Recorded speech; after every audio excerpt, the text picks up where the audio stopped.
Our busy weekend on the hardwood continued early this afternoon. The MSUM Dragons hosting Minot State in the finale of their weekend series.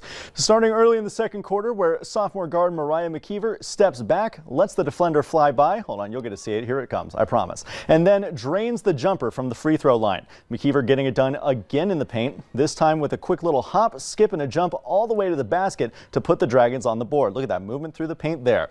Near the end of the first half now, as junior center Nicole Brown shows off in the low post, spinning off the defender and finding her way to the hoop with the jumper. Minot State would get the last laugh before halftime. Haley Hildebrand steps back from behind the arc and sinks the three to give the Beavers a 34-27 advantage at the half.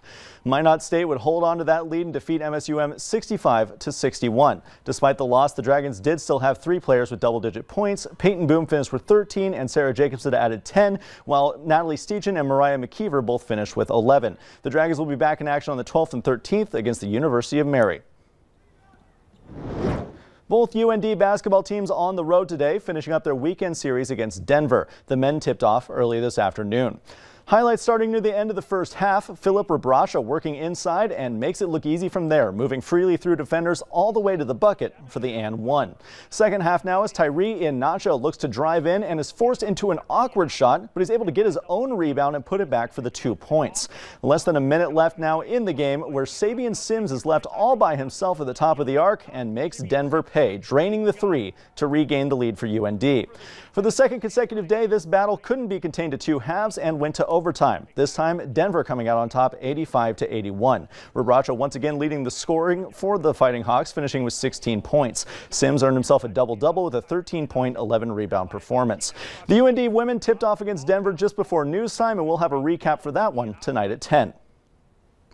After a delayed start to their season due to COVID-19 issues, both Concordia basketball teams in action this weekend against St. Thomas. The Tommies earned a sweep with wins in both games. They defeated the Concordia men 90-61 and the women 63-58. Dave Birkland and Jacob Fredrickson both finished with double-digit points in the first game of the year for the Cobber men, finishing with 19 and 18 points respectively. Emily Besman had an unbelievable night for the women's team, finishing with 25 points. The Cobbers are set to play again on Wednesday on the road against St. John's. The Moorhead Spuds on the road this afternoon, visiting St. Cloud for a non-conference contest.